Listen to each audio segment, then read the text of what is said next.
Hi, and welcome to Enchantment of Eternity's mid-season review of The Walking Dead Season 6. This video is where I look back on the first half of Season 6 of The Walking Dead and give my thoughts on the season. So I have to give a spoiler warning for The Walking Dead up to Season 6, Episode 8. So, if you're familiar with my channel, you may already be aware I'm not a huge fan of The Walking Dead, but I do watch the show regularly and I do really like it. I was kind of getting tired of it in Season 4, but I absolutely loved Season 5 and felt that it was the best season of the show, so it invigorated my interest in the show. So, as to the question as do I think the first half of Season 6 lived up to the greatness of Season 5, I'm afraid I would have to say no.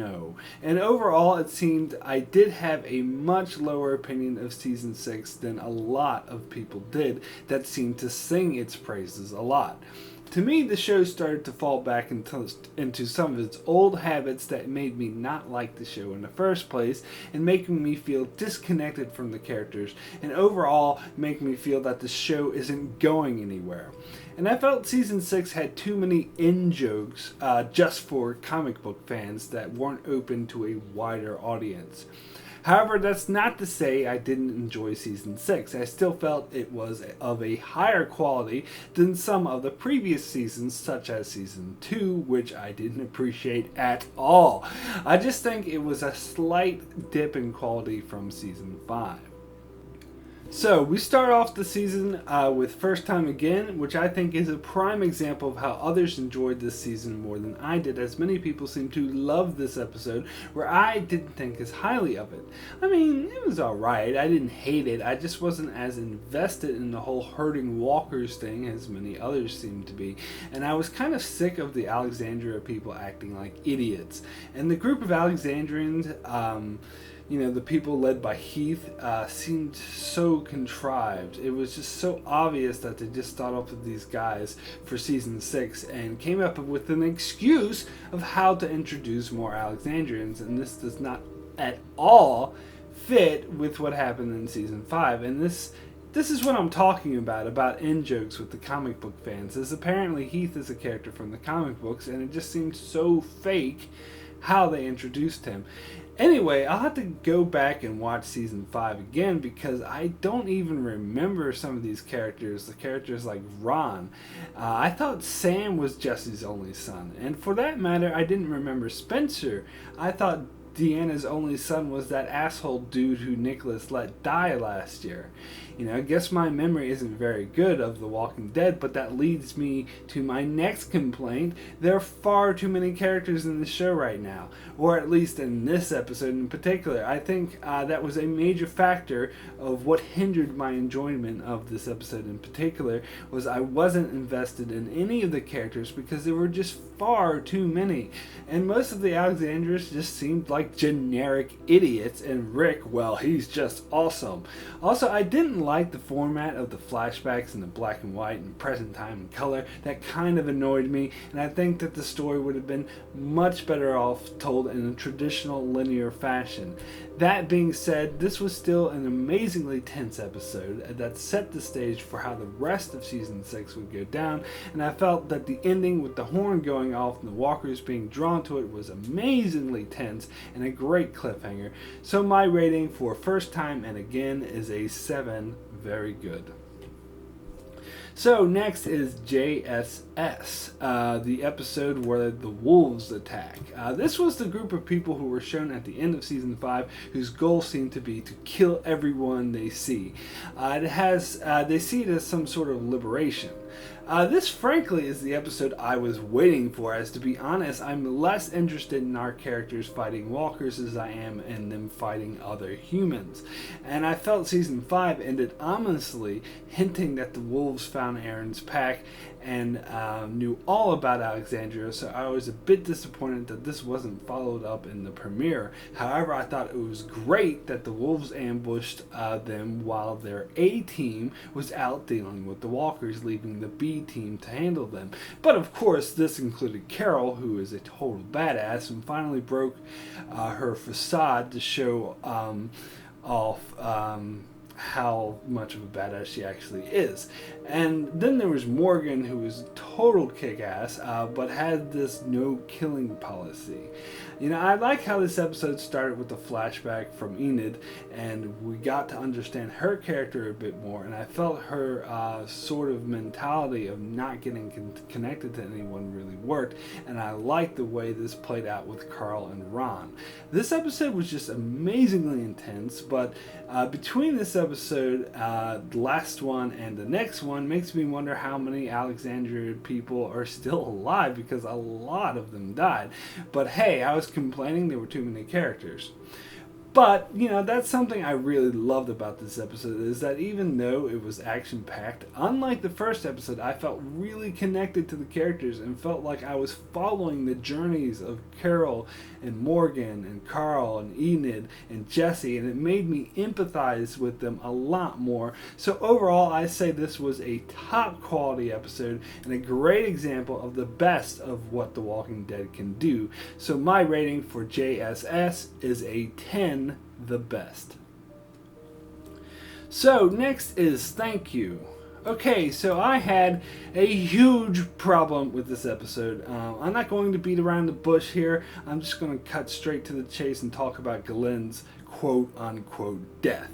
I did a discussion video about this with Josh from Geek on Review and Don Willie right after this episode aired, before we knew the outcome. So if you want to go watch that, I'll put a link in the description below. But yeah, now that I know the outcome, I see it as nothing more than a publicity stunt to get people talking about the show. But ultimately, it was a cheap shot, and at the time, I described the possibility of whether or not Glenn was dead or alive as a lose-lose situation. Because either way, you know, if he was dead, which would totally suck to kill a major character who's been there since the very beginning in such a cheap and horrible way, or he's alive, which would seem really contrived and not at all realistic.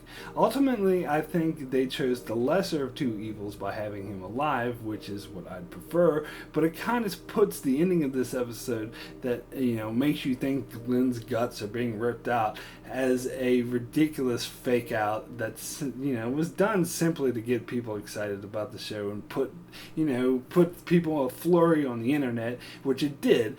But as for the rest of the episode, there were things I liked about it, like the toll it took on Michonne to lose all these people, that she was meant to look after. And the entire episode had an overall layer of tension throughout that had you on the edge of the seat that worked really well. The scene in particular where Rick encounters a bunch of wolves that ambush him in the RV was particularly tense and awesome. However, I found other parts of the episode to be a bit contrived, such as when Rick tells Michonne and Glenn at the start of the episode that most of the people they're with are going to die. I'm sorry, but that felt more like the writers talking to the audience rather than Rick talking to Michonne. I just didn't buy it as realistic dialogue. Plus, they just seemed to redshirt all these Alexandrians for no reason. I was getting really tired of it. Like when they were in town and the one woman who was injured got left behind and eaten by the walkers. Why wasn't anyone with her? Someone was walking with her like for the rest of the episode. Then somehow, conveniently, when she needed help the most, someone wasn't just there. Michonne should feel really bad because she sucks at protecting people. Anyway, it just felt so contrived. So overall, I'll give Thank You a 7. Very good. It did have a great layer of tension throughout the episode, and you really felt the emotional cost of the characters like Michonne, Rick, and Glenn. That was really pulled off really well. But it also had a lot of moments that were far too contrived that I just did not buy, and that fake out with Glenn was pretty unforgivable. So, after that, we got Here Is Not Here, and I agree with the common consensus on this episode that it was a great episode, but poorly placed. Having this episode after the very tense episode with the shocking ending of Glenn's supposed death was not at all the right place to put it, as people were still jacked up on tension and weren't ready for a total flashback episode with a much slower pace. It really should have been episode 5, not 4. At any rate, this was a great character story that actually got me to care about Morgan, as to be honest, I felt totally uninterested and uninvested in his character before this episode, but I thought it did a great job of explaining how he turned from the psychopathic killer we saw in season 3 to the man of peace we saw in season 5. Also, the character of Eastman was a very interested, very well-rounded character, and I felt his story arc and relationship to Morgan and him being the one responsible for turning his life around was pulled off really well. And overall, I felt it was a really effective dramatic episode, but it was a bit slow-paced and it was very poorly placed, having it right after episode 3, as I mentioned earlier. So my rating for Here Is Not Here is an 8, extremely good.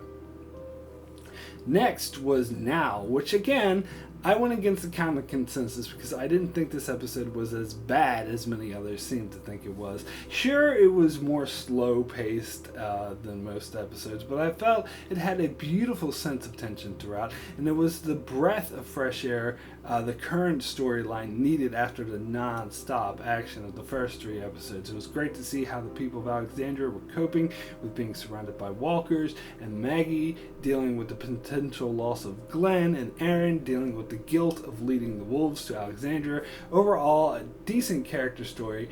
I didn't really have a problem with it, but there was nothing really great about it. So my rating for Now is a 6, good.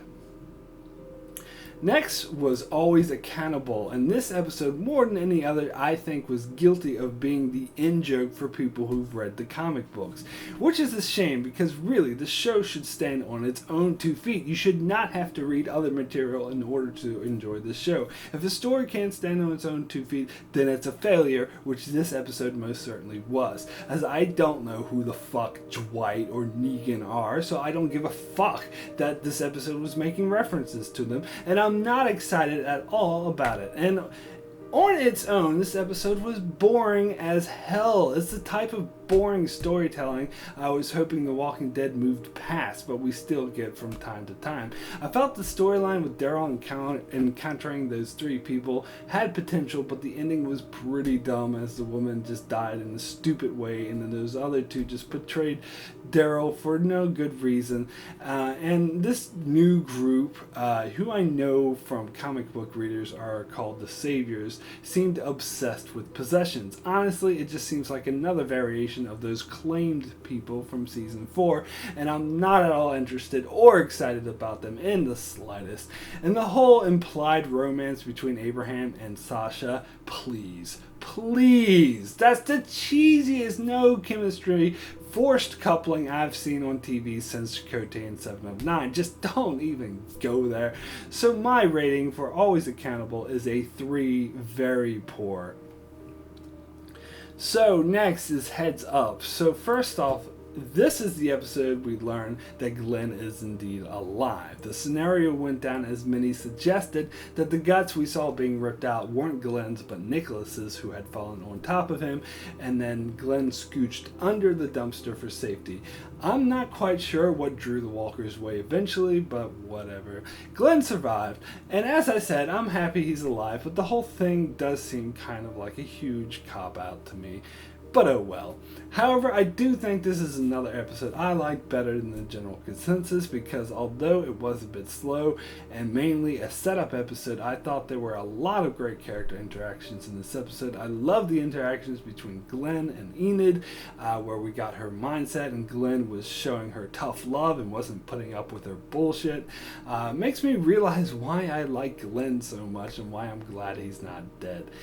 We see the tension begin to rise between Morgan and Rick's group, as his all life is precious philosophy is not really gonna fly. Rick rightfully points out that he nearly died because Morgan didn't kill those people. And again, the tension in this episode was just a constant. It was just always there, and with the added element of how Glenn, how is Glenn going to get back into the place? And the way it ended with the tower crashing through the wall was just so exciting. Really great cliffhanger. So my rating for Heads Up is an 8, extremely good. So then we come to the mid-season finale, start to finish, which I thought was a pretty exciting episode. Perhaps not as grand as previous mid-season finales, but still pretty good. I know many people were expecting a lot more deaths, a lot of major deaths, but the only one we got was Deanna, who isn't really that major of a character.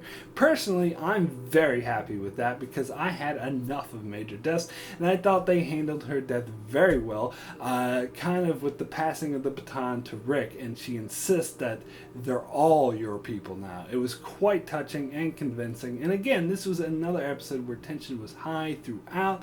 In fact, I found it very exciting.